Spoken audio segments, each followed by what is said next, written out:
cultivating mature positivity. CMPRadio.net.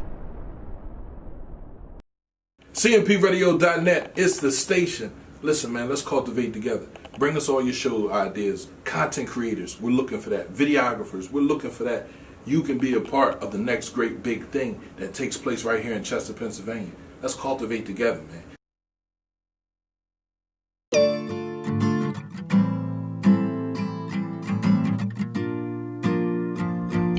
Amgos Productions.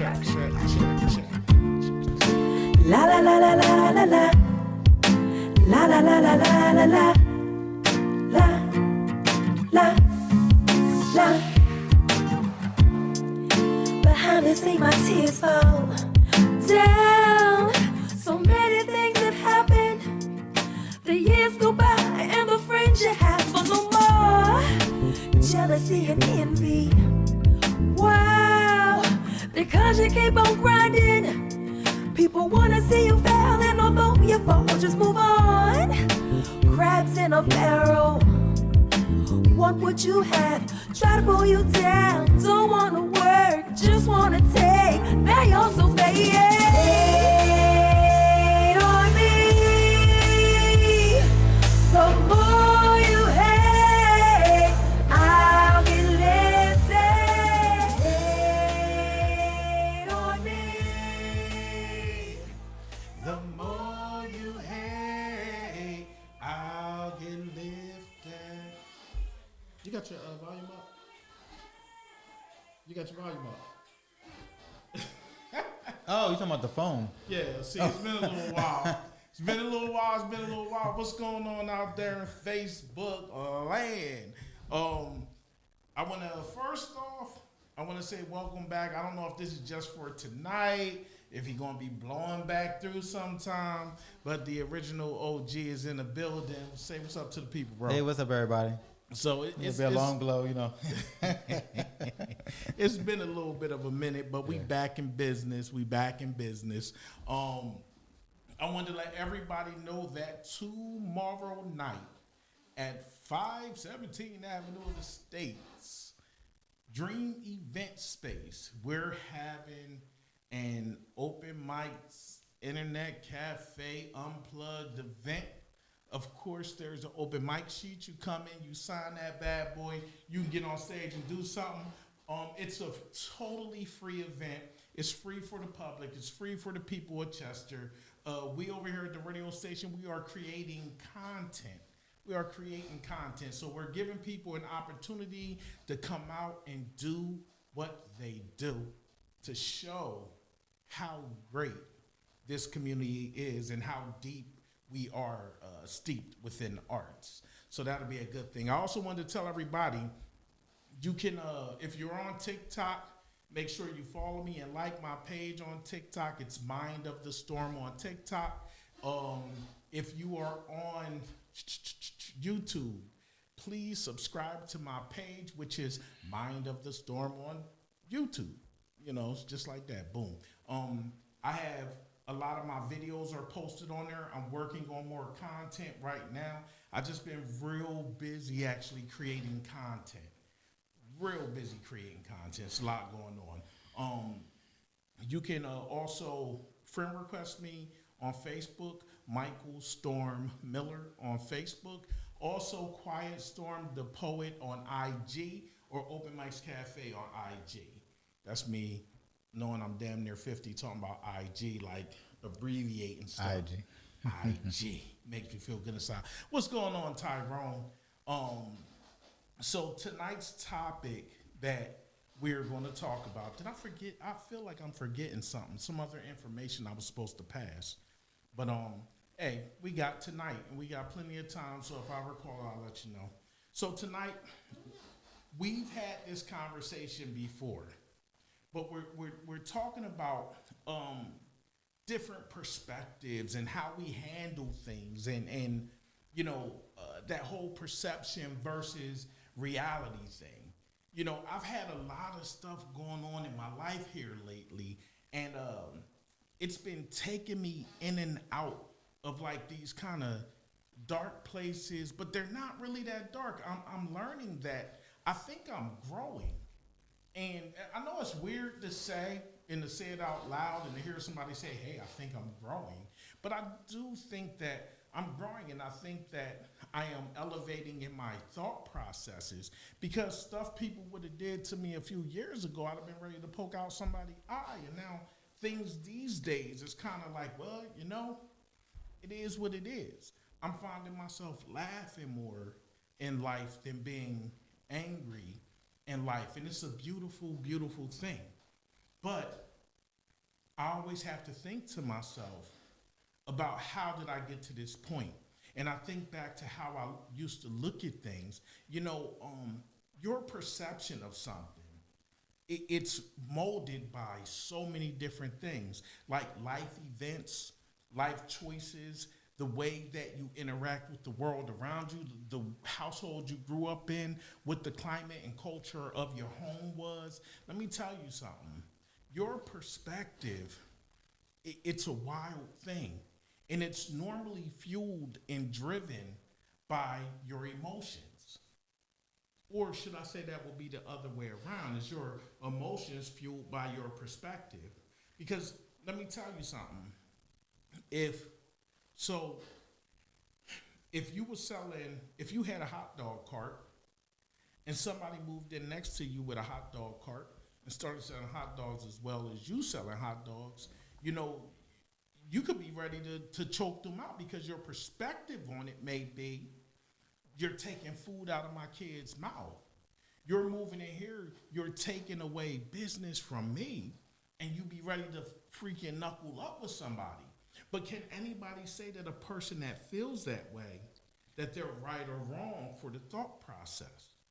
You got what I'm saying? Are they right or wrong for feeling how they feel, for thinking what they think? I mean, what do you think, bro? They're right depending on how they were taught, but they're wrong because it's actually better to have competition, because it keeps you motivated and pushing forward and having new ideas and being creative to bring in more business. To the point that you may have something that the other business can't do, so they come to you, but then the other business, they push themselves and find something that they can do that you can't, and y'all both will eat at the end of the day. And then I remember, Let me tell you I'm something, trying to think of bro. There's something. nothing I can't do, but continue, please. Well, we don't know about that. That Roseanne's still out there. But I mean, if everybody was to work, at the end of the day, everybody's supposed to work together. If both y'all, like you said, both people selling hot dogs, both y'all got a hot dog stand right next to each other, you know what I mean? That's basically going to push you. You don't want to be just selling hot dogs. You're never going to go nowhere, which is the same thing. People don't step up their game until someone else comes around and things like that. I mean, that's how, well, 7-Eleven haven't stepped up their game, but apparently they have in some places, you know, but they was around, and then here come Wawa. Then Wawa was like, oh, well, we're going to do this. You know what I mean? Then they got stuck in their ways, but then here come Sheetz. You know what I mean? Yeah. And stuff like that. And then now here come Royal Farms. You know what I mean? And stuff like that. So it's like, all right, you know what I mean? So they kept elevating. So they was like, listen, we're going to throw a gas station in this bitch. Now, we take anything. Now it's the drive-through thing. You know what I mean? And things like that. So, you know what I mean? That, you know, no company would have elevated and went further if there was no competition. They would just sit there and be like, oh, I'm comfortable with this. Well, I feel you on that perspective, and I think that makes 100% sense. But I'm speaking to something a little bit more deeper. Let's just say it's a small community like Chester, right? Mm-hmm. It's a small community like Chester. Let's say you scraped up. Let's say you went and got a home equity loan on your house. Let's say you owned your house, did a home equity loan. Because it's a bad neighborhood, your house wasn't really worth that much. Let's say you got 40 grand in your pocket, right?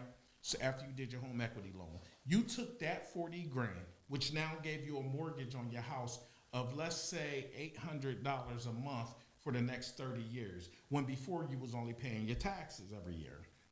So you take that 40 grand, you buy a building. You take all of your spare nickels and dimes, spend all of your time fixing that up, buying your stock and inventory to sell your hot dogs, right? Mm-hmm. Now you do all of this and you grinding and you're trying to get people in. And let's say every month you make about $500, which really isn't enough to get you where you need to be, but you're getting there. And then somebody comes and move in next door to you and start selling hot dogs. And you got a whole family at home to feed. Like, the perspective on that is going to be crazy because you like, well, damn, I can't work for nobody else because I'm working for myself. I'm trying to support my family. And although this person has every right to make hot dogs like I do, it's impacting my family in a negative way. You got what I'm saying? Right. You know, I guess it's that why here, why now situation. Yeah, because, I mean...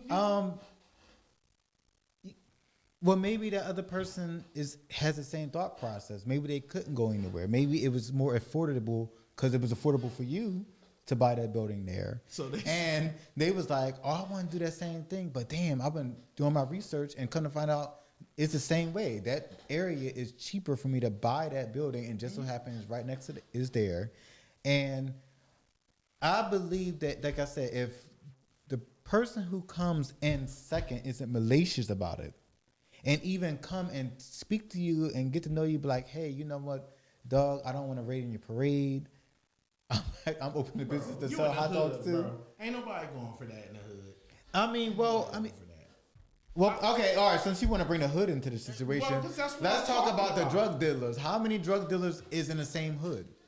How many motherfuckers selling weed in the same hood? Well, see, that's competing against each other. But the difference. Why you think they gotta walk around with guns and shit like that? Bro, the difference is it's nobody really standing on a corner like that down here selling drugs anymore. Now most people got clientele. They got people in their phone. That's why them cell phones be so important when people get locked up.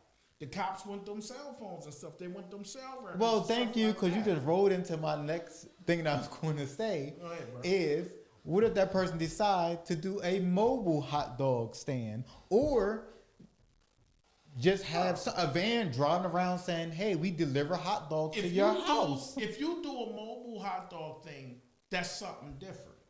It's something totally different. How is that different when it can drive right next to your ass, drive in the parking lot across the street from you, and be like, hey, we got the mobile. Well, see, then that would be a problem because you drove down here purposely and parked across the street. Maybe that's a hot area. Maybe it's the park, Memorial Park, or whatever. Let me tell you something. If it's a hot area, then you don't worry about it because, see, the difference is the foot traffic. So if you got a lot of people walking around, let's say, let's use Overtown and Chester as an example. Okay. So if Overtown and Chester got 5,000 people a day coming over town, man, you could have 10 hot dog stands. It wouldn't matter because the foot traffic is there. But now let's be realistic. How many people, anybody who listening, just toss a number out there. How many people do you think go over town in Chester every day? What's going on, Rome? See, for me personally, I'm thinking literally maybe 100 people. JP, what do you think? 100 people? How many people do you think walk over town every day? Like walk through town every day? About 200? Okay, you got about 200 people, right? Yeah. Now, hold on, you got to follow me. You like, yeah, well, that's 200 people. Well, all 200. 8? Tyrone said 8 Damn. people. Listen. Now, it's a ghost town. If 200 people was going over town every day, 200 people ain't eating over town. Ain't no 1,500 people going over town, Christina.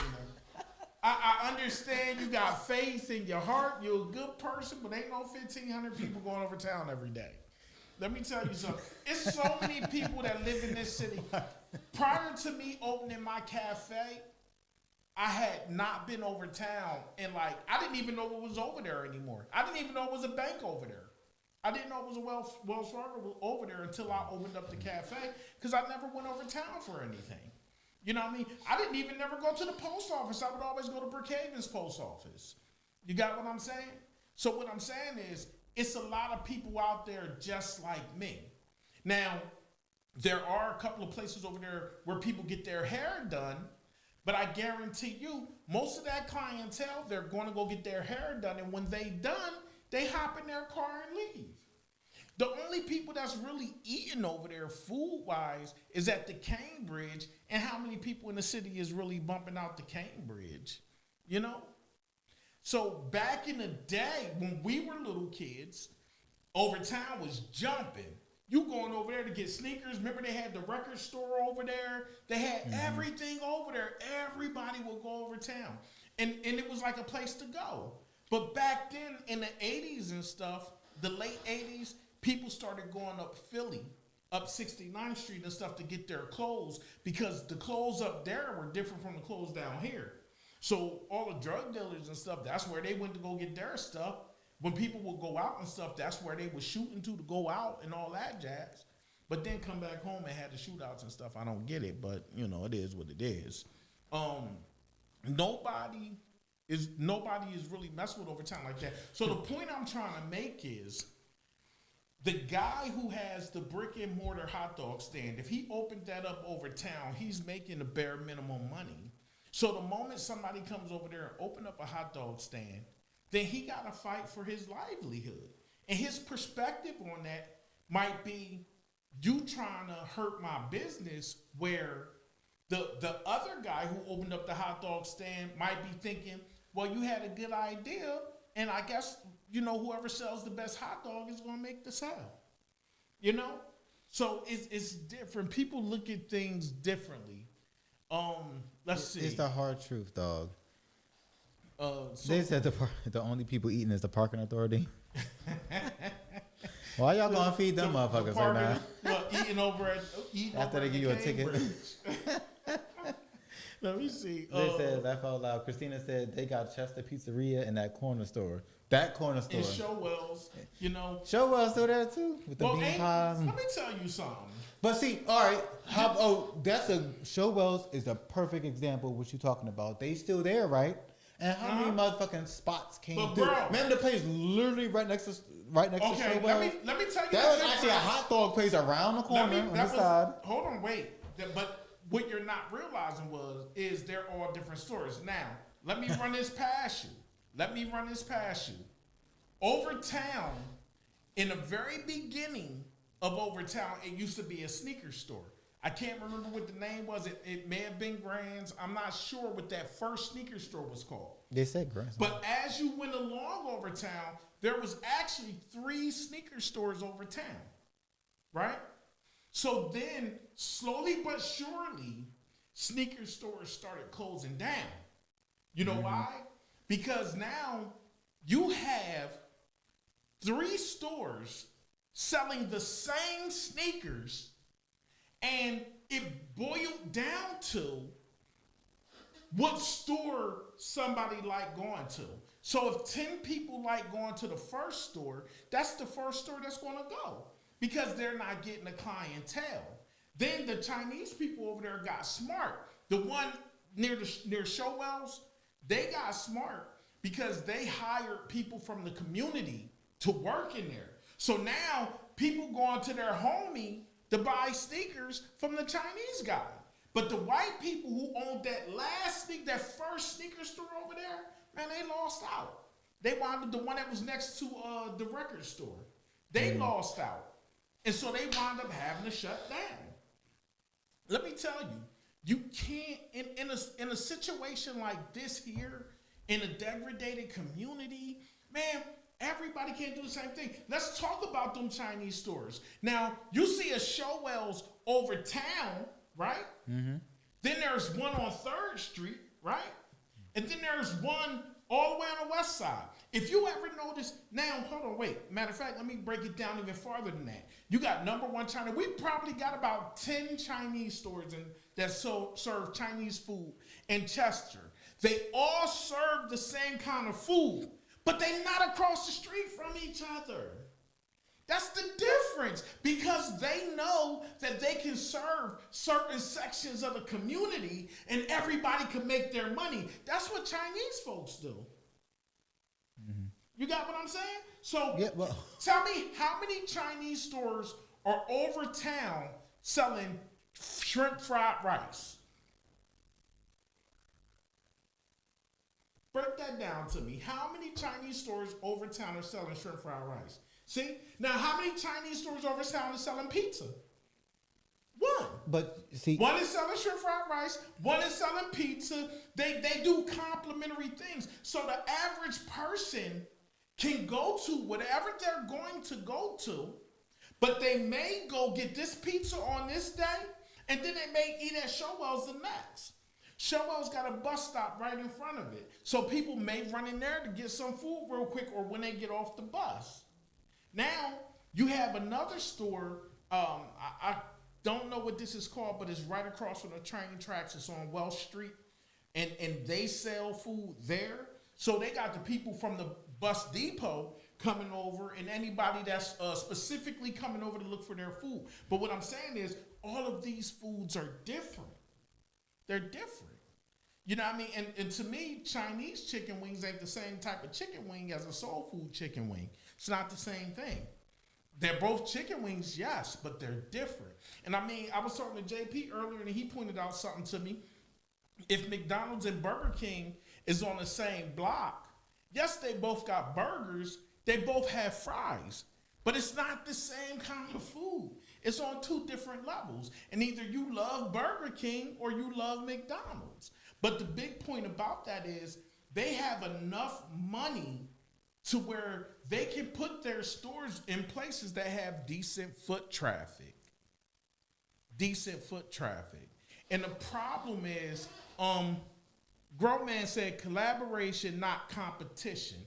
I 100% agree with that. Tamika said the difference is they work together. And this is, let me tell y'all something. So let me be real. This is the main reason why I honestly feel in my heart. And this ain't no hate, no nothing.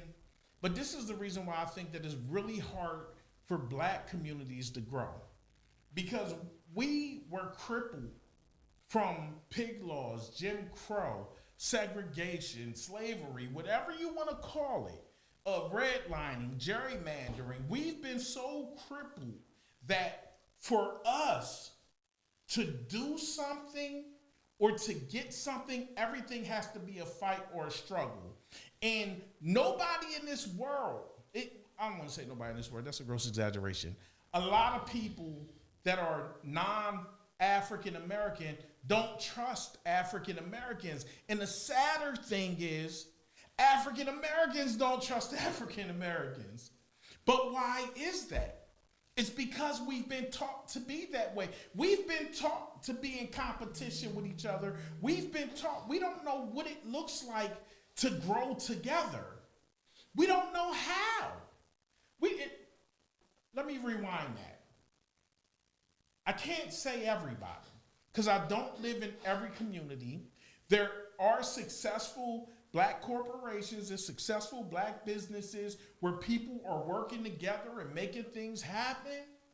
But in a degraded community where you're used to not getting anything, where you're used to having to fight for everything, it's like I said, I never understood why people would have a conversation with a car parked in the middle of the street holding up traffic when clearly there's a space. If you just drive up a little bit, you can pull over and have your conversation over there. But it comes down to a thing of control. You can't control nothing about your life, but you can control that conversation. You can control the traffic.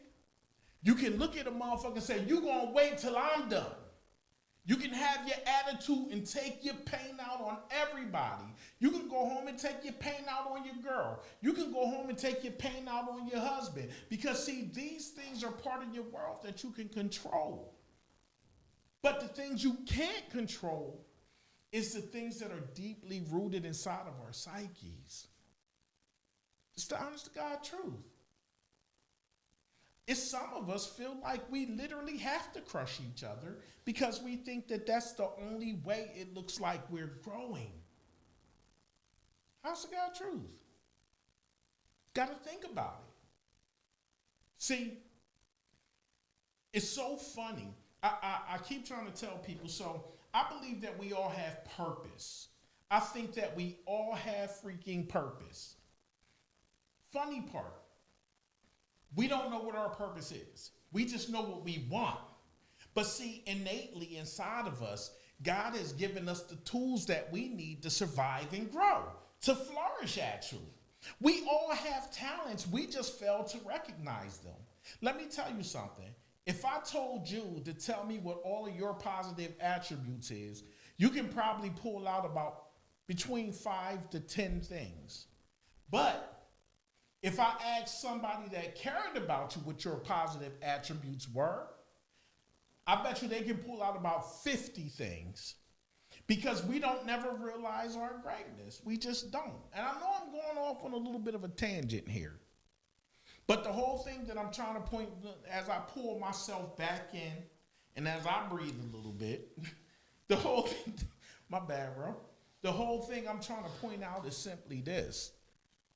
How can we work together in a community when we look at each other the same way everyone externally looks at us? The lessons that we learn is don't trust nobody. Independent. I explained before, and I know it sounds gross, how we don't do shit by ourselves. You don't even wipe your ass by yourself. And I simply say that because you don't make your toilet paper. You probably got about 10 people that help you wipe your ass. You do the physical work of rolling it on your hands to wipe your ass, but quite honestly, somebody got up early in the morning to go out onto a farm to gather the materials that it takes to make freaking toilet paper. And then they put it inside of a tractor or a truck and they drove it somewhere else for another person to process it. And they took that processed material and sent it to somebody else so they could put it on a roll, put it through a machine and everything, and pack it. Then they sent it to somebody else who loaded it up on a truck and took it to a warehouse.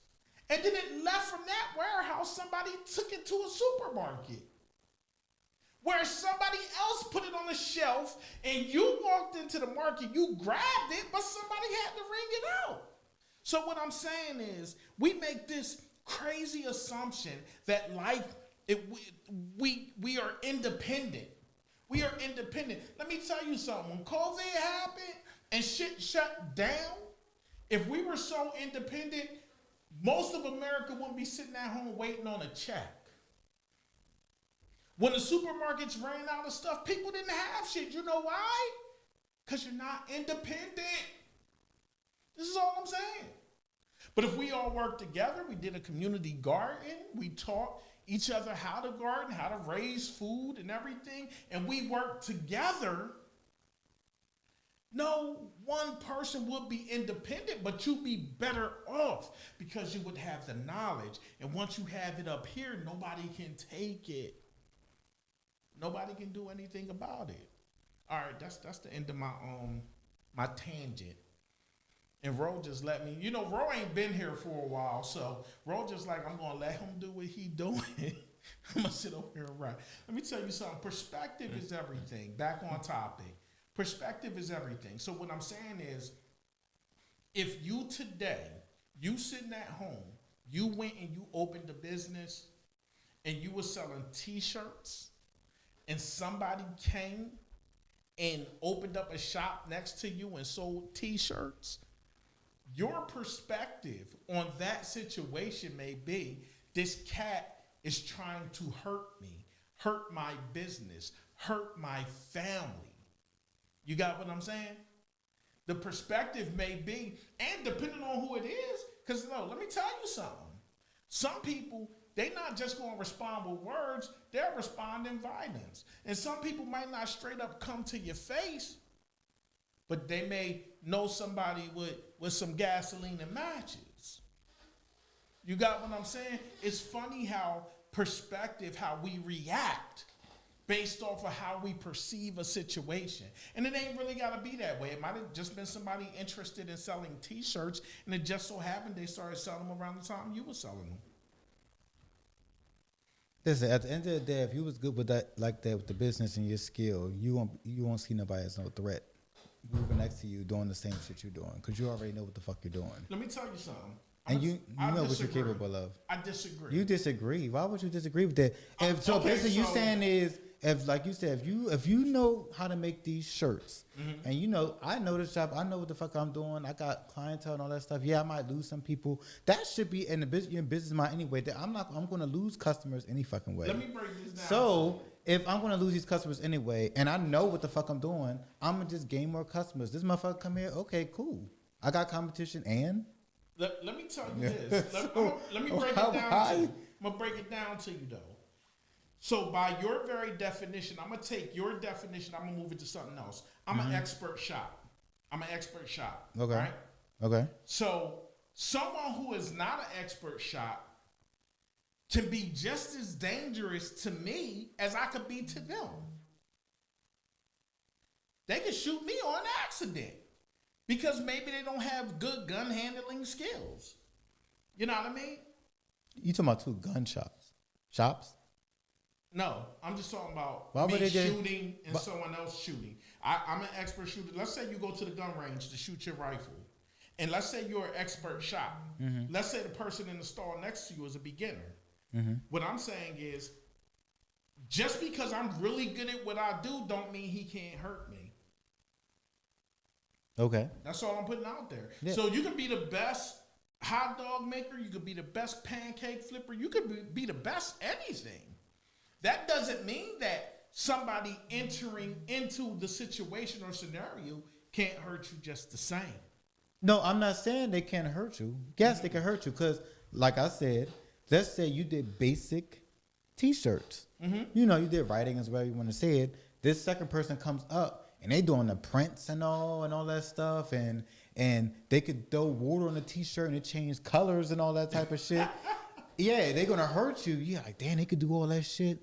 Well, then instead of you sitting here worrying about what they're doing and they killing your business, that time should be used to find something that'll overthrow that. You know, like I'm like, okay, so they found a way where you could throw water on their T-shirt, it turn blue or yellow, blah blah blah.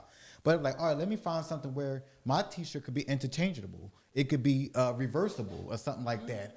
Something that, you know, you get creative with it and things like that, because that's what you do. If that's what your passion is, your thought process should always be evolution. Well, let me break it down. So that when somebody comes in your evolution, even though they come above you, you're still evolving. You're gonna continuously bend. Why do you think some of these companies keep growing? But bro, when you say like Microsoft and everything, let me break this down. Like nobody can. So we're not talking about Microsoft. We're not talking about people who have petty cash that's like $250,000. We're talking about somebody coming in doing it from the muscle. So you doing it from the muscle. You barely got anything. So you're starting with very little. And so you took the little bit you had to make something happen, to create something. And so now if somebody came in and they just took, let's say you had good clientele, but somebody came in, entered the market, let's say they had $150,000 head start on you, where you started from a $20,000 modest nest egg. You know, it's David and Goliath. So if they came in and they just bought a superior Well, wait a machine, minute. How do you change hear that? what I'm saying? That's not changing it. We was talking about the hood. So if you come in and you say, well, you just have to have like a better product or have better vision, then yeah, you can, but you might not have the capital for it. You have to be Pacific then. You're talking about one hood person and another hood person coming in with the same business. Now you're talking about somebody who not hood coming in with $150,000 business. What I'm saying to you is that you're saying, hey, well, you would just have to like up your game, because you're talking about somebody hold on, hear me. You talking about somebody coming in with reversible shirts and you throw water on them and they change color. Man, that costs money. Ain't nobody in the hood selling no shirts like that. So if anything, I can say to you, let's keep it on the ground. Let's stay realistic. Okay, then I can be more realistic. If you want to be realistic with T-shirts now, because we went from hot dogs to T-shirts. Well, so with the T-shirt situation is they got Joann Fabrics or whatever Walmart, wherever you want to go to, and you can go and walk through the thing and get something cheap. Yeah, actually, you can go to the dollar store and Dollar Tree and all that stuff that I've been do, and you can find little things. You're like, oh, you know what? Let me be creative and do this, and it will cost you less. Bro, I know at different levels, you could be creative at all levels. Well, from no, what it would not. About, no, it would not. From That's what what you're I'm talking saying. about, it's actually going to cost you more because now it's going to cost you time. You talking about buying fabric and sewing that shit? Like, listen. So this is what happens. They go up Philly. They get bundles of shirts to make these shirts. You got what I'm saying? They get these bundles and stuff. If you got somebody entering into the market and they have a higher quality T-shirt and their T-shirt change colors and this, that, then they got money. They got money. But the reason why I'm saying it like this is because I've ran businesses, and in running businesses, like most people, like my first company was my first company was actually Quiet Storm Productions. That was my first company. And I had like maybe 10 people on my team. And so I would get some of those people come to me and they would say, all right, I know how to grow this business and make this business better so we can make more money. And I'm like, well, what's your idea? And this is where they get the term, it takes money to make money. They'll say, oh, well, I think everybody should have a press kit and everybody should have these jackets with the logos and this, that, the third. Now, if I'm the bank in my business, if I'm the one putting all the money into it, yes, these ideas are wonderful, but I don't have that kind of money. So I can't make those moves. And because the people that I was connected to wanted all of these things to happen, sometimes I would lose people because I wasn't moving fast enough for them. But in business, you got to do what your money telling you to do. You got to follow the consumers. If somebody say to you, hey, I want this and I want that. Let me tell you something. So I smoke cigarettes. So it's a gas station I go to get my cigarettes. I'm apparently the only person that really smokes that kind of cigarette. They buy those cigarettes because they know if I come there to get gas, I'm going to get my cigarettes from there. So they're killing two birds with one stone. Now, if they didn't sell my cigarettes, I'm not going to go to two gas stations. You know what I mean? People make decisions based off of that cash flow, bro. But you're going off of 2 points though. You begin with one business and having another person with that same cash flow coming in and doing the same thing as you. But if somebody has a higher cash flow, of course they have a possibility. I'm not saying they can overthrow the other business, but they have a higher percentage of overthrowing that business because they have a higher cash flow. But if you're saying that I have a business and then someone else comes along with the same cash flow as me with the same business, that's why I was going off at first, then it's like, okay, we both have the same cash flow. You come into business, I'm doing the same thing. Why would you do that? And it's dividing it because let's just say because I'll say 200 people come through Chester, right? And let's say that not the people Chester, over town. Well, over town, I'm going to say. So over town, right? And let's just say, well, the 50 people that I get a week come through, that gets me by, right?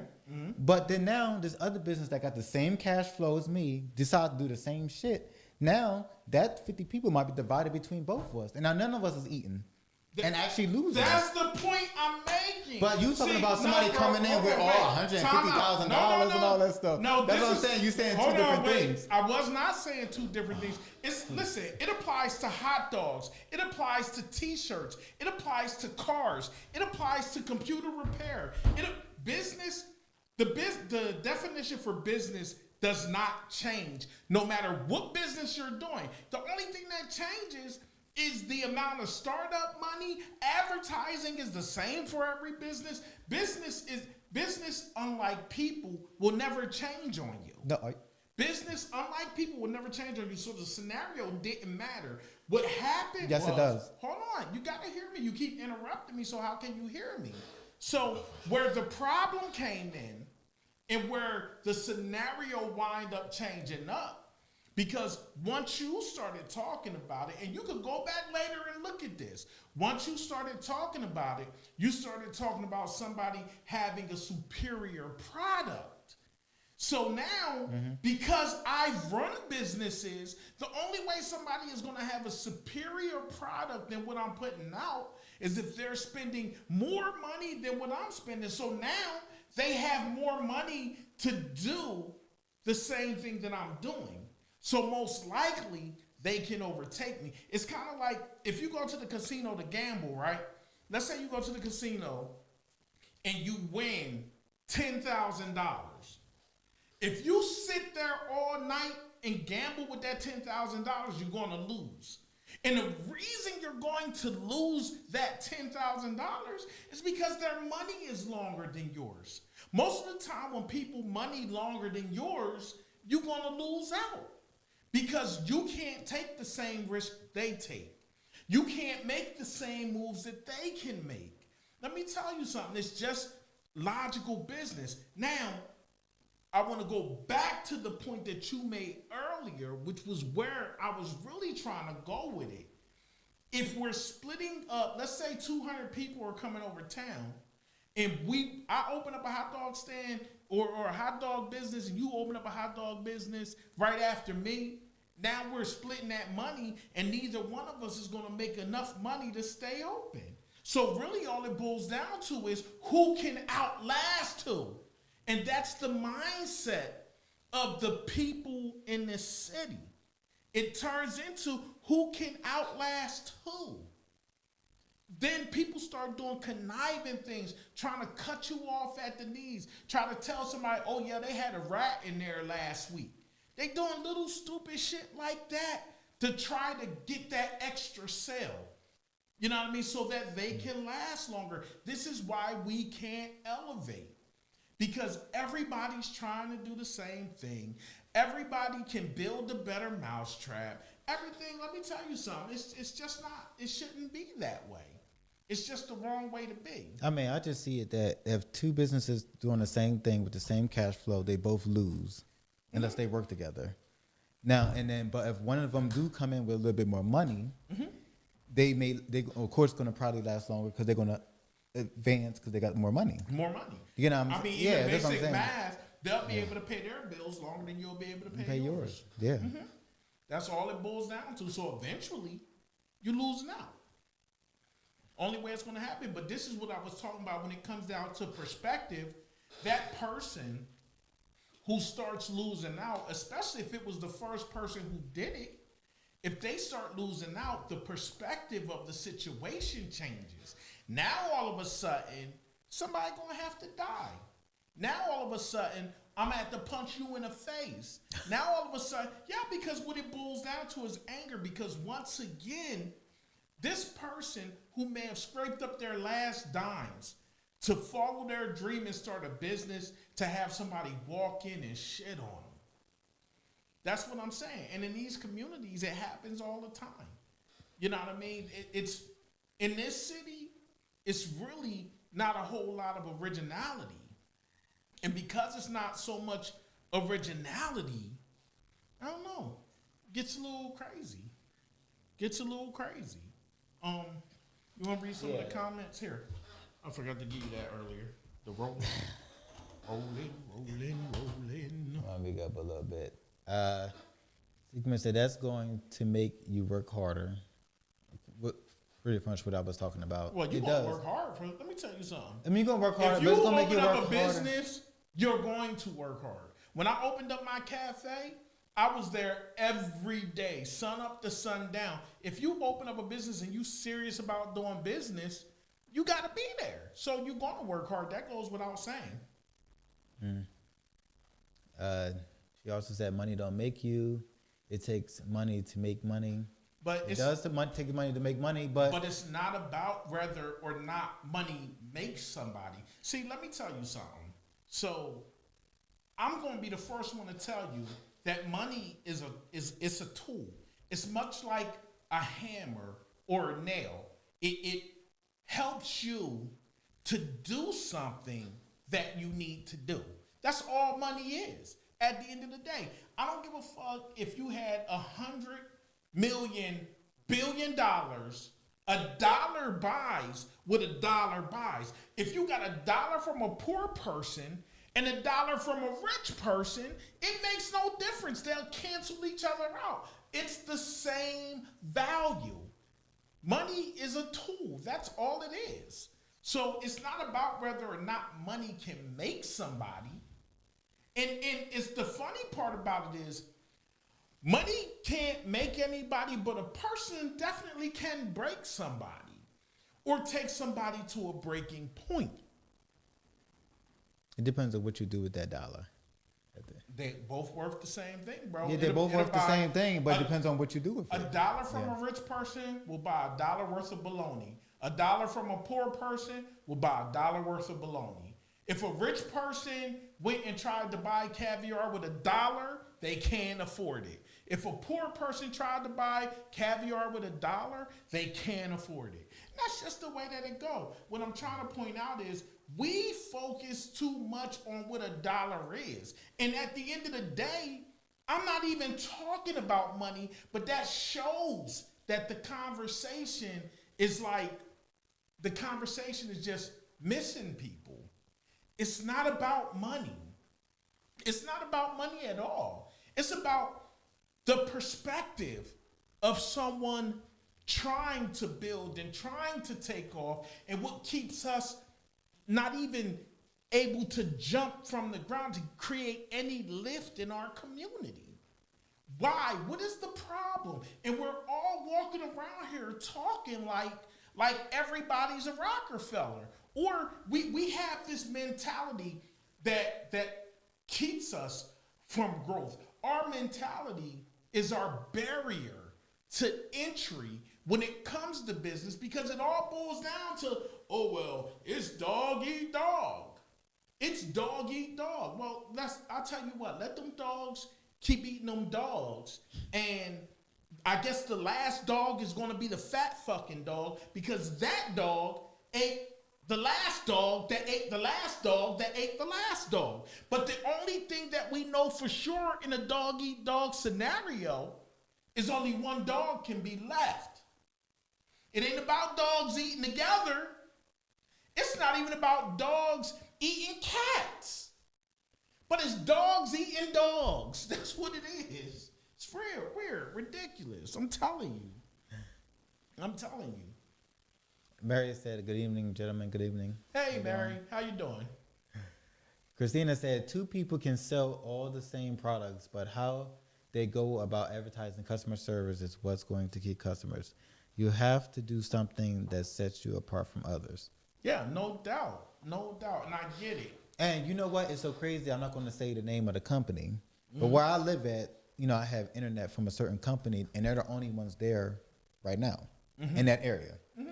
But guess what? As soon as another one comes that does the same thing they're doing for the internet, I'm jumping over to them.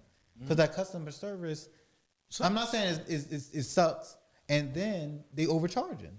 Okay. You know what I mean? So then when that new company comes, and that's the other thing is that that's why it's like when you start something, like when I do taxes, I try to do the best I can and everything like that.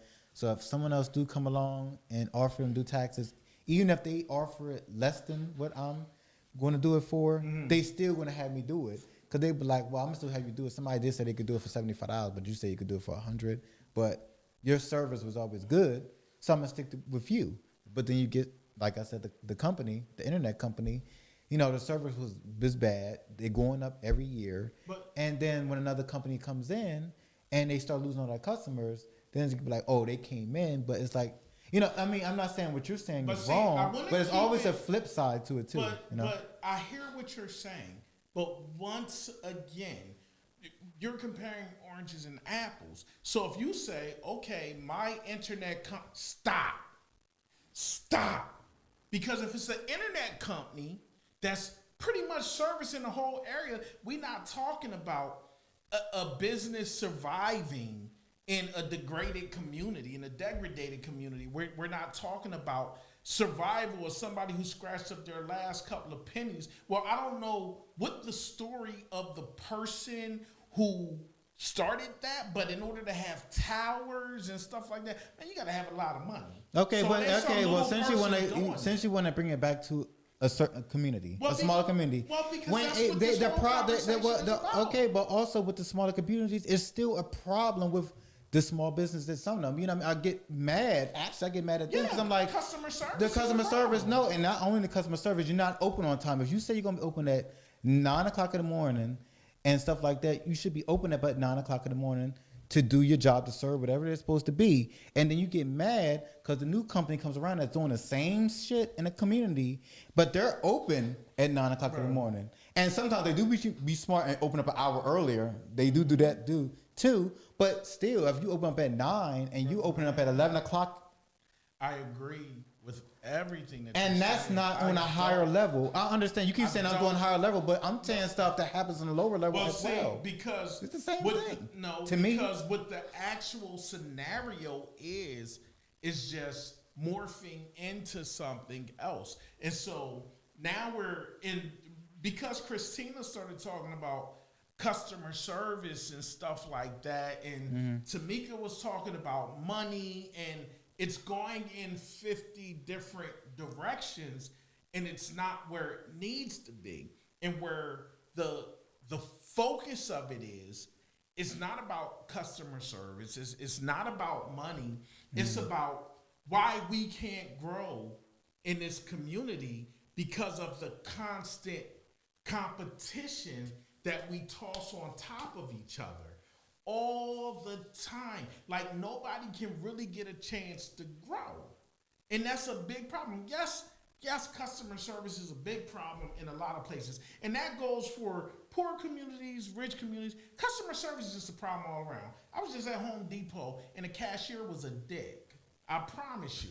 And not only was she a dick to me, but when I got outside, somebody else that was in line said, man, that's that chick attitude all the time. I'm like, oh shit.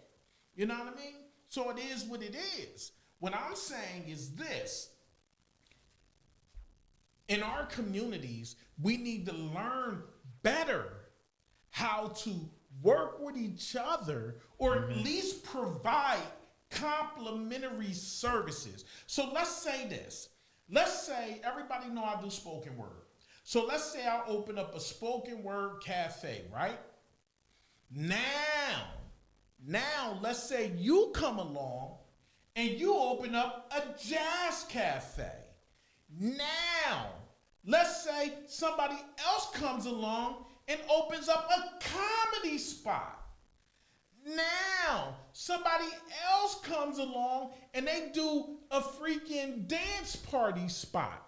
So now we have 5-6 businesses running at the same time. And although they're all under the umbrella of entertainment, they're all doing different things. So what appeals to one person may not appeal to another person, so they're going to get that business. So if somebody comes to my poetry spot and say, oh, yo, why don't y'all do karaoke? Oh, nah, we don't do karaoke here, but you can go over to the dance spot. They do that you got what I'm saying? But why would I, as a business, as a struggling African American, open up a spot, rent my space out to people who want to have events, and then send somebody to people who aren't sending people to me? That doesn't make sense. You can say, oh, well, that's mighty Christian if you do. Oh, that's real Muslim of you taking care of your brother like that. But why? Why would I have, if I have a different mentality than most people where I will send you people, but I'm noticing over time you're sending no one to me? Like no one is coming saying, oh yeah, so-and-so referred me. Like at some point in time, you have to take responsibility for yourself. And you have to say, you know what? It reminds me of the story I always tell when my daughter was getting bullied. So I taught my kids, I was trying to teach my children to not make fighting their solution to everything. I was trying to teach my kids that. But everybody else wasn't teaching their kids that. And so what happened? My daughter wound up getting bullied because my daughter wouldn't fight. Because I tried to teach my daughter fighting is a last resort. If they touch you, that's something different. But until that point happens, you go tell a lunch aide, you tell a teacher, you take it all the way up the flagpole, and if you get to the principal and he doesn't do anything, you come home and you tell me, and I'm gonna make it rain down in that joint. I promise you. I promise. You know what I mean? And so what happens is, I was teaching my daughter how to live in the world I wish existed. So if I'm sitting up here sending people to you, that's the world I wish existed. But if you're sending no one to me, and as a matter of fact, if people are coming to me telling me the bad stuff you said about me, then come on. But this is why we can't grow. And I mean, I'm tired of it. I'm damn near 50. My feet hurt. I'm telling you. I got GERD, gastroesophageal reflux disease. That shit makes me burp. I'm tired. We can't live like that. We have to find better ways of doing things. You want to read some comments? Tamika said, we still gonna win. And then Christina said, too many stores in the city aren't open on time, and you don't know when they're open or they don't have products available. If you want people to invest and buy in your business, you have to have yourself presentable as such. We have to be on top of our stuff because the outsiders are already thriving and we're trying to get there, but we can't if we don't have things in proper order. Let me tell you something. So this is what happens. So let me break this down. So a lot of times, and this is what people who don't own brick and mortars don't understand. And I'm going to help y'all understand something, or at least give you a different perspective on it. So I own a brick and mortar. Let's say I open 6 days a week. I open from 6 a.m. until about 6 p.m. So I'm open for 12 hours a day, right? So during my first 6 months, I realized that I get 5 people that come in between the hours of 6:45 to let's say 8 o'clock. Only 5 people. So it costs me more to have my doors open at 6 a.m. for 5 people. I mean, eventually it doesn't make any sense.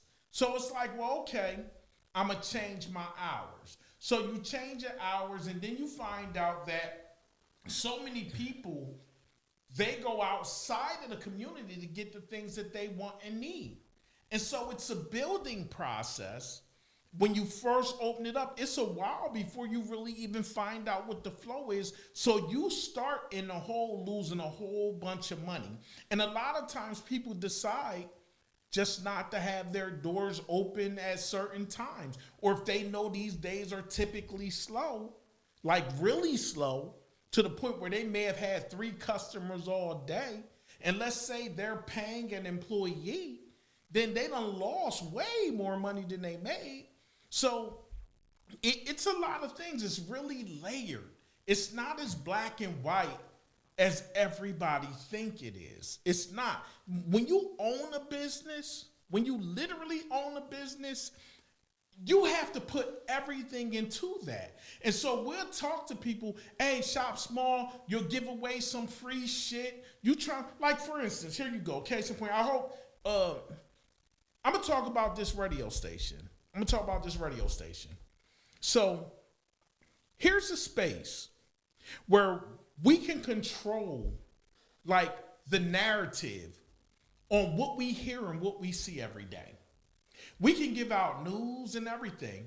A lot of people, they'll make a little flyer and they'll slap it on Facebook in a heartbeat for their businesses. There's a lot of businesses that's sharing their business 150 million thousand times a month. But instead of just saying, you know what?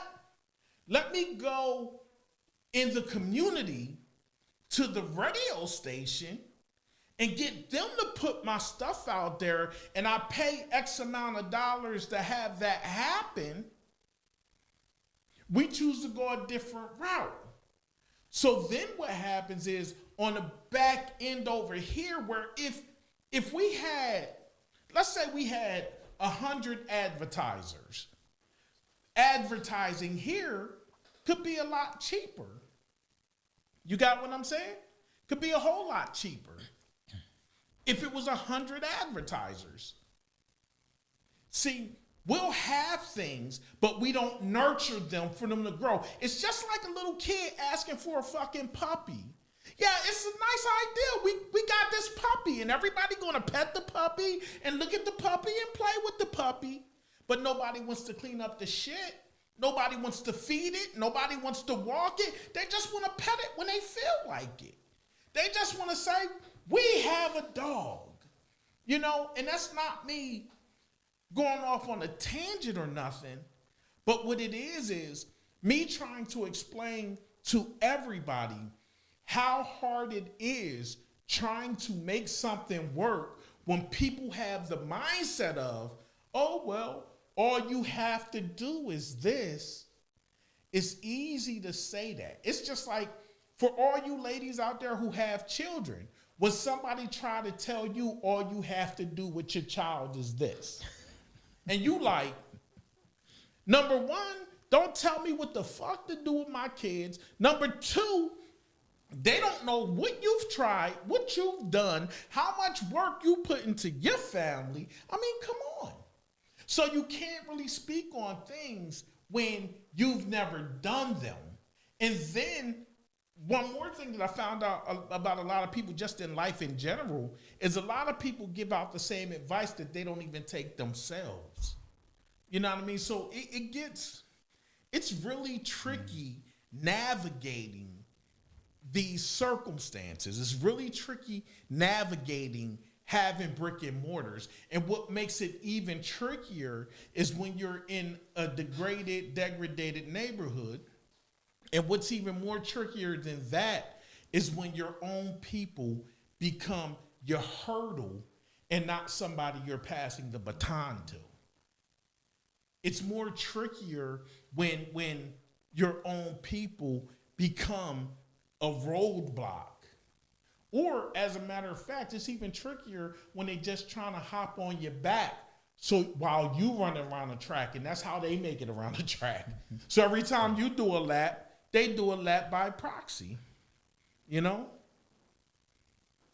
That's all I'm saying.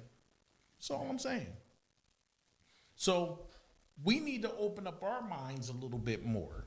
You know what I mean? We got to open up our minds a little bit more. We got to change the way that we think and the way that we look at things. Because let me tell you something. Ever since I started this conversation, everybody focused on everything but what I was saying. And what I was literally trying to point out was the perspective. And I said it in the very beginning. Y'all could look back at it if you want. From the perspective of the gentleman or that female, let's say, that took their last little bit of nothing to open up something, because I see this myself happening in this community. And I see it happening because this is what I do. So I don't speak on stuff I don't know. You know what I mean? Because at the end of the day, if I was speaking on shit I didn't know, it just make you look stupid at the end of the day, because there's always somebody out there who actually knows. You got what I'm saying? So what I'm saying is the barriers of entry, the struggles that somebody winds up facing when they take their last little bit of nothing to try to do something great, and then they immediately get like blindsided or something, or somebody sees them doing what they're doing and they hop on top of it and pretty much kind of crush somebody. So the perspective of that person, and this is why people wind up fighting. This is why people wind up killing. And it's always easy to say, oh, well, we should help each other and we should this and we should that. It's easy to say. And in theory, it's perfect. In theory, it's fucking perfect. But that's in a perfect world, a perfect society. And we don't live in that. We have not broken off our chains. And I'll be the first person to say it. There's still chains that I haven't broken off, but at least I'm trying to free myself. I'm trying to free my mind to think about things differently, to look at the world differently. That's why I sit up here and I talk and I put everything out there simply because somebody needs to be transparent. If you can see a little bit of you in me, then man, that's a good thing. It shows that we have some type of commonality. And if we have some type of commonality, our thought processes can't be that much different. That's all I'm saying. That's all I'm saying. So at the end of the day, maybe for a change, we could try to change these behaviors so we can start lifting each other up, so we can start walking side by side. Listen, I don't want to be in front of you. I don't want to be behind you. The only time I want to be behind you is if you falling backwards. You got what I'm saying?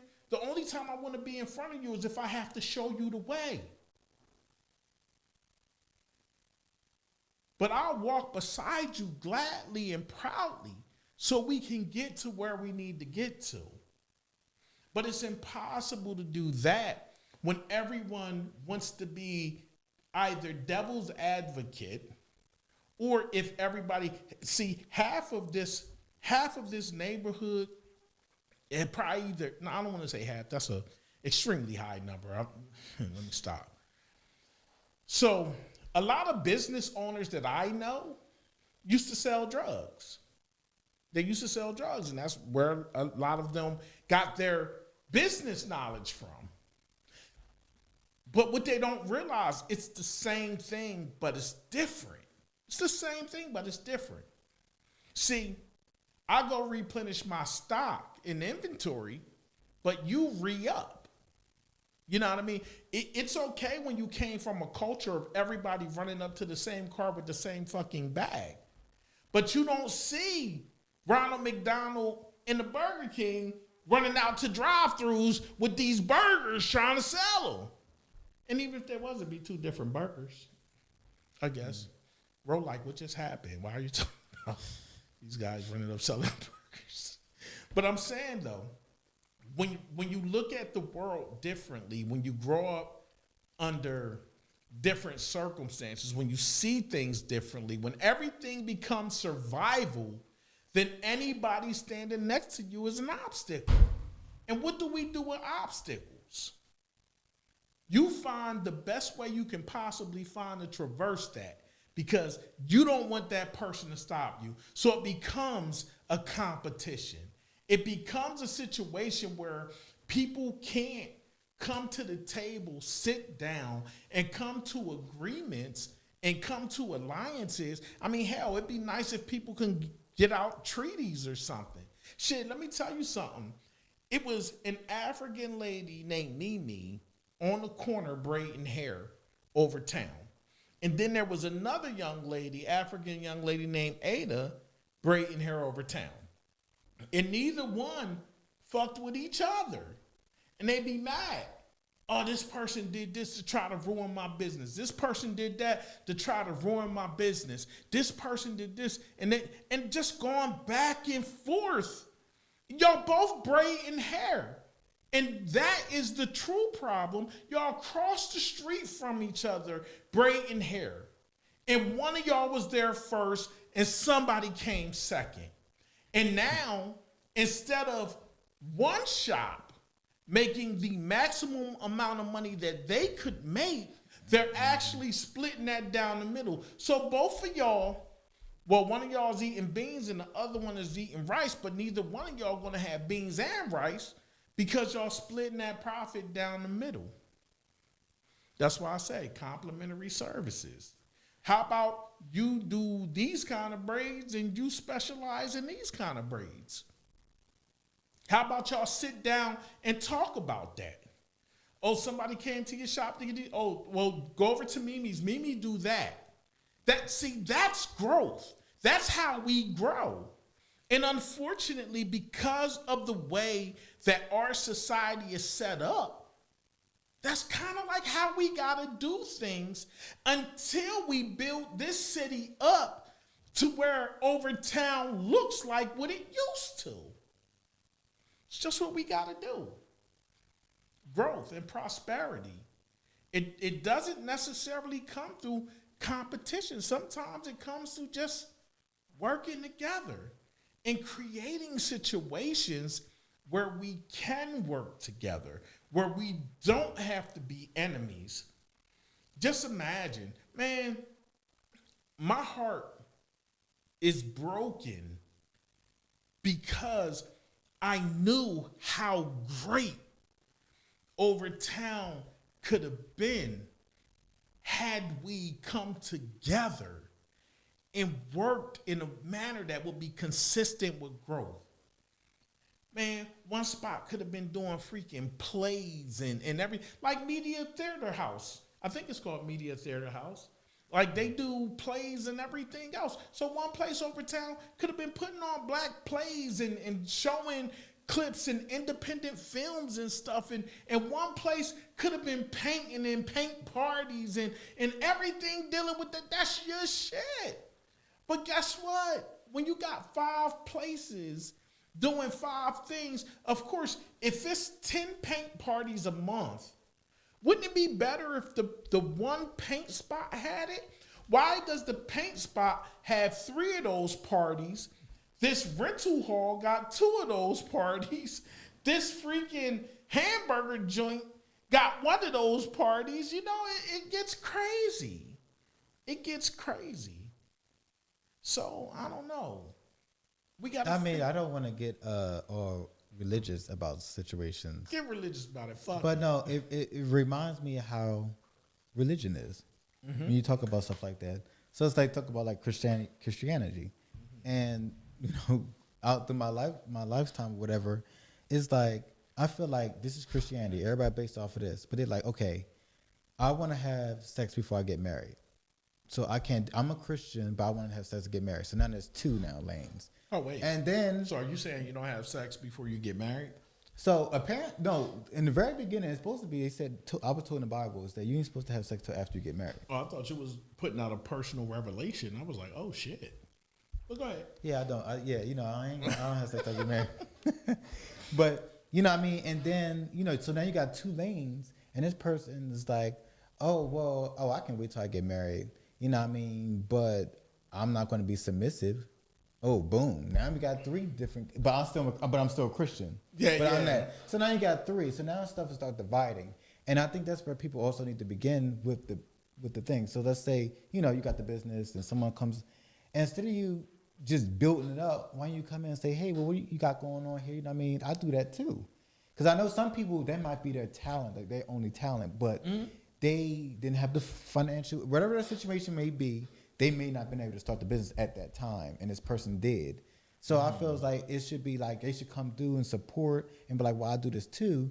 And then maybe it'd be like, oh, hey, well, maybe you should work together and things like that and try to get, of course you're going to have differences, you know what I mean, and things like that about how you want to do that same business that y'all both want to do. Yeah. But, find a way to try to make it work, like you said, and not separate it completely, because it could be something so small that you like, well, y'all be able to work it out, you know what I mean, and things like that. Because if you want to do this, you could be like, oh, well, because you got some place, like you said, you said all that stuff, like one, jazz, R&B, and all that stuff.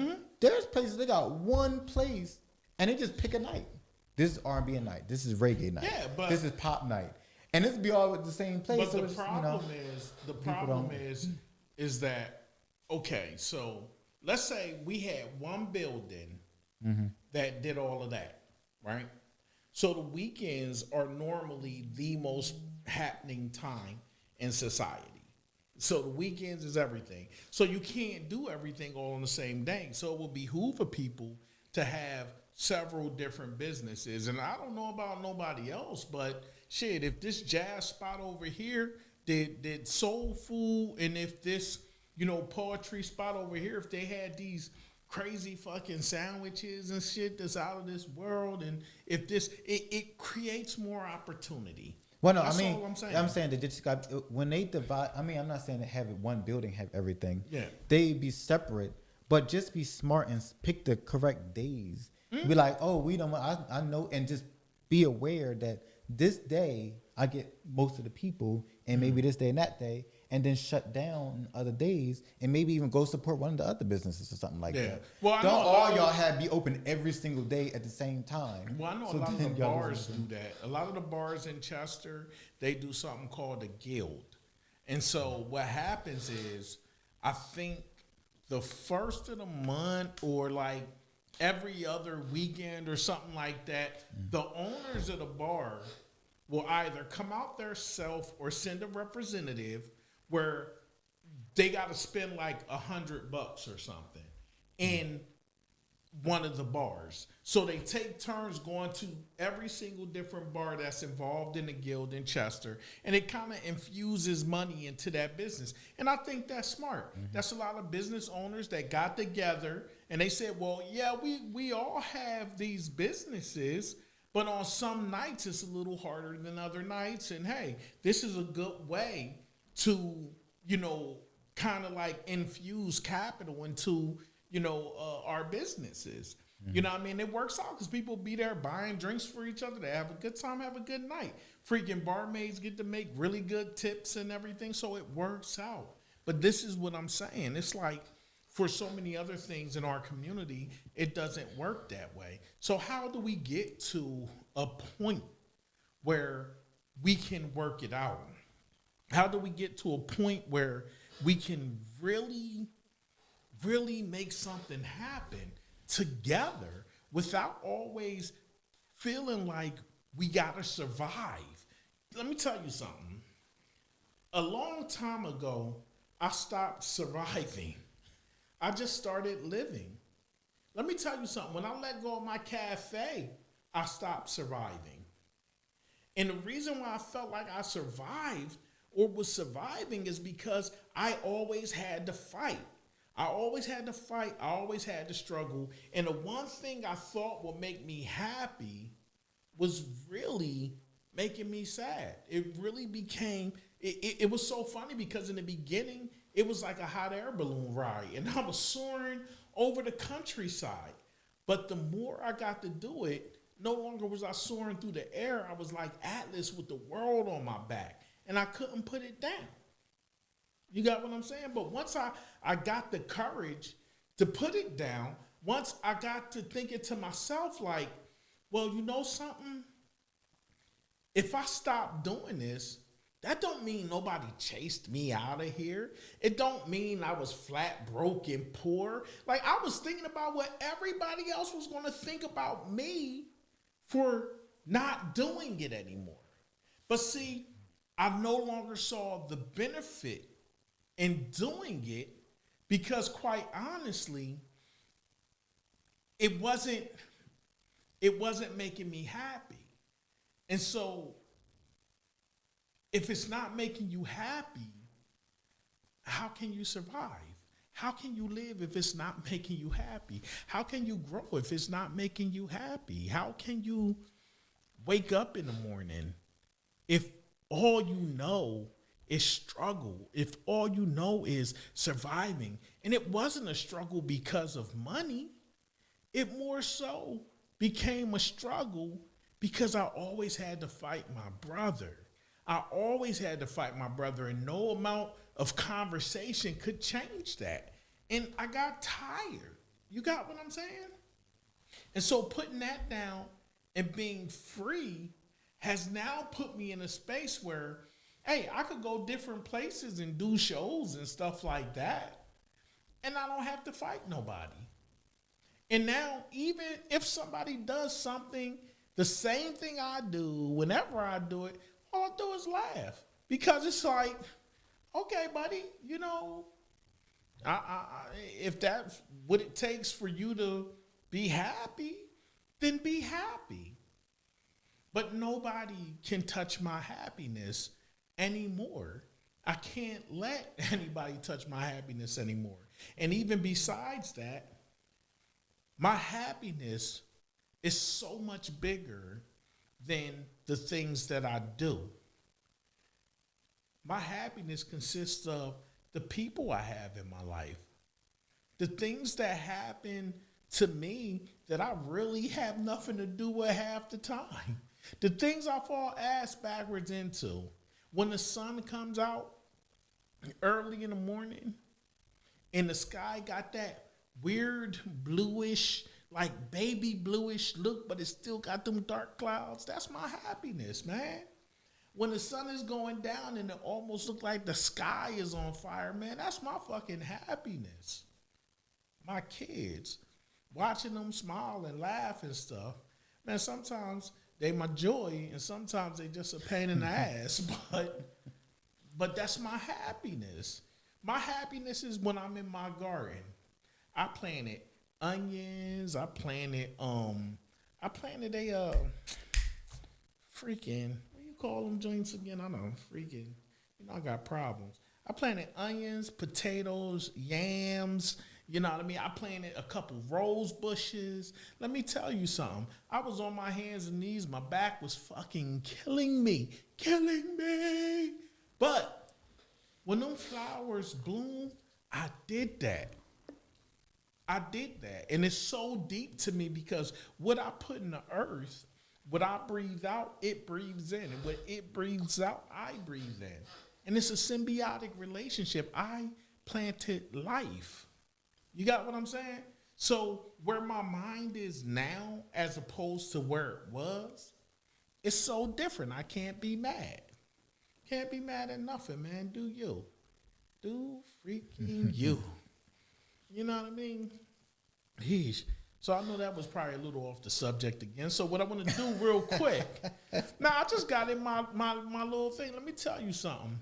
There's so many things that I'm thankful for. I'm thankful that I walk in my purpose more than I do not walk in my purpose. There are certain things I do that I probably shouldn't be doing, you know, because I know it's not my purpose. But I walk in my purpose a lot. And so since I'm walking in my purpose a lot, so many things work out for me in a way that I'm typically happy. And I'm okay with that. Anyway. All right, Pharrell. So anyway, I wanted to let y'all know that tomorrow night at 517 Avenue of the Stage, Dream Event Space, we are having Open Mics Cafe Unplugged. Bloop, bloop, bloop, bloop. Drink Like a Lady will be in the house. Oh, yeah. Yes, indeed. Them drinks. Our performers tomorrow night is Tyra Starr. You know, my opening music, la la la la la la la. La la la la la la la. Now I'm not saying she's gonna do that song, but I'm definitely gonna ask her to, because that's like my life's theme song. Hate on me. The more you hate, I get lifted. I get so much power and strength when I hear that song. So anyway, it's from 7 p.m. to it's from 7 to 11. It's gonna be food there, everything. It's free entry. You do not have to pay to get in the building. You walk up, you walk in. The only thing that's required of you is that you wear a mask. And let me tell you something, I'm not going to have 1 billion people in the building. So come at a decent time, get your seat, because when I stop letting people in, I stop letting people in. I tell people to inbox me and your name will be on the list. And I don't care if the room is getting close to capacity, I will save your seats. I will save your seats. So CMPradio.net will be in the house recording, and we're recording this whole summer series that we're doing to be played on cmpradio.net. So we getting all of that together. We got some really good stuff coming down the pipe. I also wanted to let everybody know that if you do have a business, if you have a small business and you want to advertise, man, hit me up. We can rap about it. We'll rap about that pricing and stuff. If you just want your logo animated, send me your logo. I will animate it for you. It is very, very inexpensive. I will animate it for you. You will have it to do whatever you want to do with it. Blasey, blasey, yada, yada. I promise you'll be happy. If you want a little commercial made, hit me up. We can talk about it and make it happen. If you're on TikTok, follow me on TikTok, or I'm sorry, don't follow me. What is it? Yeah, you like people, you like stuff and you follow. So follow me on TikTok, Mind of the Storm. Go to my YouTube page, it's Mind of the Storm, and subscribe. If you have a problem finding me on YouTube, put in Mind of the Storm and then type in Toy Soldiers. That will make one of my videos pop up. You click on that. It'll take you, at the bottom of the video, you should see an M. And it'll say subscribe on the right-hand side. Just subscribe to my page. And anytime I load content, you will be notified. You can also follow me on Instagram at Quiet Storm the Poet, D-A Poet. Quiet Storm the Poet. Or Open Mike's Cafe on Instagram, or Michael Storm Miller on Facebook, or you can go to my webpage, which is www.mindofthestorm.com. I know that was a whole lot of freaking information. I was going to turn around and say, Ro, tell them where they can find you. Ro was going to say, how the days have changed since the 90s, bro. He'd be like, hit me on my page. Hit me on my page. I know one day I get myself together. I got everything but TikTok, but I don't really do too much, but follow everybody else and like and share. Yeah. But one day, I got enough poems. I gotta get my poems together too and start doing some videos. You getting it up? Yeah, you definitely getting it up. Slowly but surely, it happens. It happens. So I wanted to ask you, did you want to do any poems or anything this evening? I can. Okay, well, do a poem. Do a little modern history. Do a poem then, bro. You cleared your throat. You like, me. Yeah, you never know. I might one of these days I'll break out and sing y'all a little something. Let's see. What is your role in history? See, slaves walked around with their heads weighed down by chains around our necks and rings around our ankles, constantly whipped when they stood up for a chain gang. Yet these days, people walk around with their heads weighed down by their phones, rocking chains, leaving prints and green stains, constantly flaunting that new whip that keeps them in high interest, that garnishes their wages through those chains and whips. See, future shows people's heads down, disregarded from reality by savagely fed misguided messages, creating unbalanced minds, just to do the crime. They're on house arrest. No need. Oh, take your time. Take your time. I was doing it a little too slow because usually I go fast through that joint. But I gotta hear this though. See, future shows people's heads down, disregarded the reality by savagely fed misguided messages, creating unbalanced mind, just to do the crime. They're on house arrest. They're house slaves now. No need to kill us anymore. We kill each other now through bullets that pierce lives from generation to generation, yet few are granted that bulletproof vest. Just a stage, an equality, yet some will be made to put on as an example, to hang from the tree that gives us air to breathe while people stand by and watch us slowly die. Dying from trying to make a change or simply commit suicide, trying to escape that life of fame through those chains and whips. See, history always repeats itself. But after that whip swings, it snaps back. Repeated, yet discreet or impact. Because see, society has said that we have taken a step forward, but we're still at stage one. Whereas people need to wake the fuck up, smell the bullshit, and sip on the facts that we're living an updated version of history. And to shut us up, they give us a little. However, take a nation more, knowing that our minds are powerful when used, and to the point of no longer controlled by those chains and whips. Modern history. Bam. Bam. They give us a little and take a nation more. That's some deep shit. That's some really deep shit.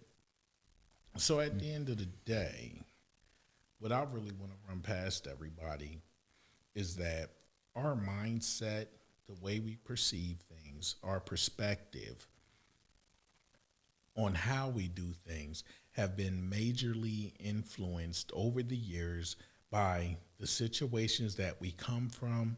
It's been majorly influenced by the situations and circumstances that our parents grew from and their parents grew from. It's a whole lot. It's a whole lot. But we have to start realizing in the fallacies of our thought processes. We have to start realizing what are the things that's truly holding us back. You know something? I believe to some degree that we can say, oh man, white society has held us back. Let me tell you something. They may have held us back, but a lot of times it's us who keeps us standing in place. It's kind of like if we were going to do the 100-yard dash and they started a whole culture 50 yards in front of everybody. And then half of our culture grabbed onto our legs, you know what I mean, and held on tight to them. So it's just a struggle. It's just a struggle, because it's bad when you're not only struggling against a deck that's been stacked against you, but you struggle against your own kind. You struggle against the person you call your brother. You struggle with those people you call friend. That's some deep shit. That's some deep shit. So at some point in time, I think that we have to take responsibility within all of that. We have to see where our true oppressors wind up coming from. Sometimes, sometimes it's our own people who may have a little bit more opportunity than we have. I've worked with somebody one time, African-American female, who handled like hiring people. And she literally told me that she would not hire somebody if they had red hair. If they came in and they had red hair in their hair, like burgundy, I guess. I don't know. But it was so weird to me. I'm like, that's the whole reason you won't hire somebody? It wasn't a requirement at the job. She just felt like she thought that was unprofessional. Her personal opinion was that was unprofessional. And so she wouldn't hire anybody. And they could have been really good workers. They could have been people with really good hearts. Like, you don't know. You don't know. But to me personally, that's just an example of us holding we back. It's her looking at something that she thought was an embarrassment in our culture. So denying entry to another person. That's crazy. It's funny because the red hair, they look at the red hair as being ghetto. Yeah. This is, what I mean? Yes, indeed. Indeed. I mean, I see some crazy ass hairstyles that I'm like, I remember they used to have this one hairstyle that just used to remind me of a rooster. And I used to always be like, oh my God, I used to hate seeing women with that whole thing going on. But, who am I? That's their thing. I'm not going to hire you because you're wearing it. To me, that doesn't make sense. You got what I'm saying? I got to be real with it. To me, it doesn't make sense. It don't. Because you could have somebody in a suit on, hair done, whatever, the whole nine. And they go home shoot heroin. Shoot heroin, dumb as bricks. But some people get hired off the back. They just walk in, you say you say all the right things, and you hired. But Yeah. that's all they know. That's how far it's gonna go. Yeah. And then they just work through the cracks. Let me tell you something. I done hired a couple people on my day where I was like, why the hell did I hire this person? And it's oftentimes harder to get rid of somebody after you get them. You just stuck with them for a minute. You be like, what have I done?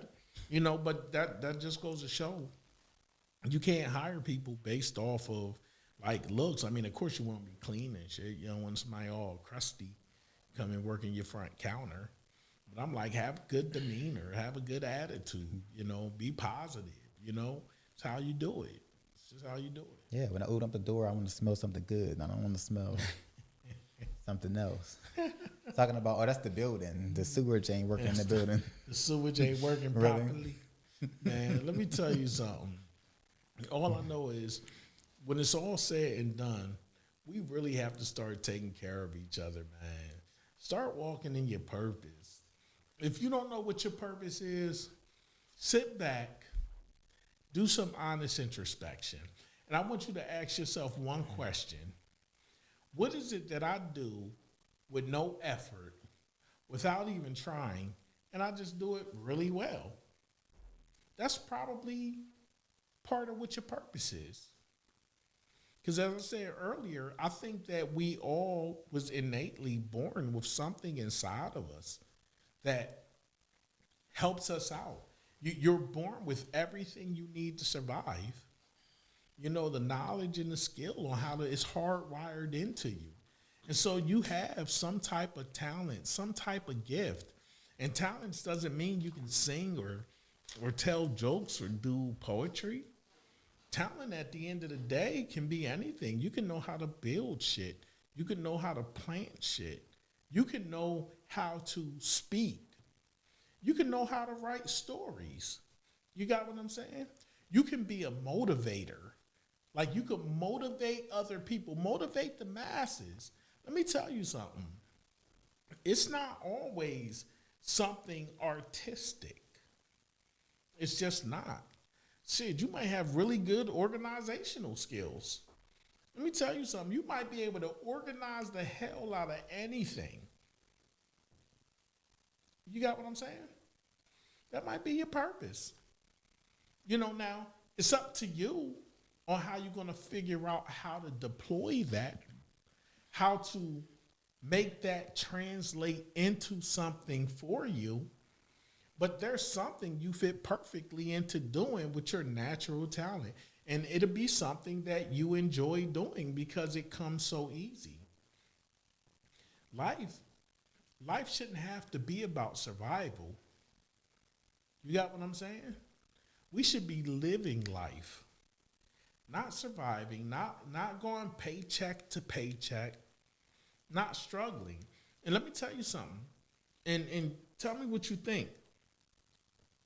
I always say with this pandemic happening, of course it was horrible for everybody who lost someone. It was horrible for anybody who got COVID. It was horrible, yes. But this freaking pandemic, this was the time to really do whatever it was that you wanted to do. This was the time. They were sending money back and forth, whatever. Man, you could have opened up something. You could have bought some stock and inventory. You could do whatever from home. That thing you always wanted to do but didn't have enough money to do it. You got what I'm saying? But it's not too late. It's not too late. But what you think? This pandemic give people opportunity to really grow? Yeah. I definitely, said, you had plenty of time. You're home. You had time to think, get your thoughts together.